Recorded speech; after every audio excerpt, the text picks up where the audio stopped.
ಮತ್ತೊಂದು ಕಡೆ ನಾಳೆ ಮಾಜಿ ಸಚಿವ ಬಿ ನಾಗೇಂದ್ರ ಅವರ ಭವಿಷ್ಯ ನಿರ್ಧಾರ ಆಗುತ್ತೆ. ಕಾಂಗ್ರೆಸ್ನ ಮಾಜಿ ಸಚಿವ ಹಾಲಿ ಶಾಸಕ ನಾಗೇಂದ್ರ ಅವರಿಗೆ ಇದೀಗ ಬಂಧನದ ಭೀತಿ ಇದೆ.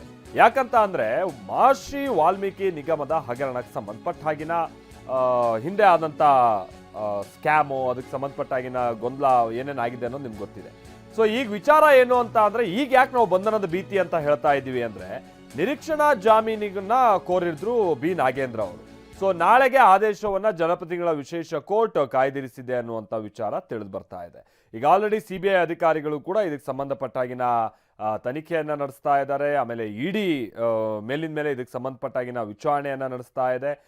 ಪ್ರಮುಖವಾಗಿ ಈಗ ಬಂಧನದ ಭೀತಿ ಮತ್ತೆ ನಾಗೇಂದ್ರ ಅವರಿಗೆ ಕಾಡೋದಕ್ಕೆ ಶುರುವಾಗಿದೆ. ಹಾಗಾಗಿ ಈ ವಿಚಾರಕ್ಕೆ ಸಂಬಂಧಪಟ್ಟ ಹಾಗೆ ಅವರು ಕೋರ್ಟ್ ಮೊರೆ ಹೋಗಿದ್ರು.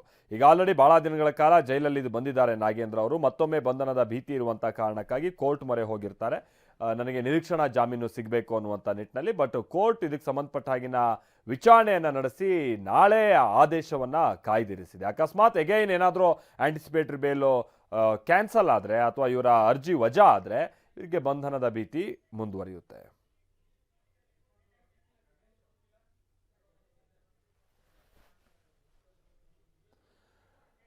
ಈ ಪ್ರಕರಣಕ್ಕೆ ಸಂಬಂಧಪಟ್ಟ ಹಾಗೆ ಈಗ ಆಲ್ರೆಡಿ ನಾಗೇಂದ್ರ ಅವರು ಸಚಿವ ಸ್ಥಾನವನ್ನು ಕೂಡ ಕಳ್ಕೊಳ್ಬೇಕಾಯ್ತು.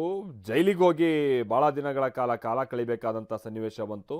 ಇನ್ನೂ ಕೂಡ ಇದಕ್ಕೆ ಸಂಬಂಧಪಟ್ಟಾಗಿನ ತನಿಖೆ ಮುಂದುವರಿತಾ ಇದೆ. ಕೇಂದ್ರ ತನಿಖಾ ಸಂಸ್ಥೆಗಳು ಈ ಪ್ರಕರಣದ ಮೇಲೆ ಕಣ್ಣಿಟ್ಟಿವೆ. ಆಮೇಲೆ ಭಾಳ ಸುಲಭವಾಗಿ ತಗಲಾಕೊಂಡ್ಬಿಡ್ತಾರೆ ಕೆಲವರು ಅನ್ನುವಂಥ ರೀತಿಯಾಗಿಯೂ ಕೂಡ ಇದನ್ನ ವಿಶ್ಲೇಷಣೆ ಮಾಡ್ತಾ ಇದ್ದಾರೆ ಹಲವರು.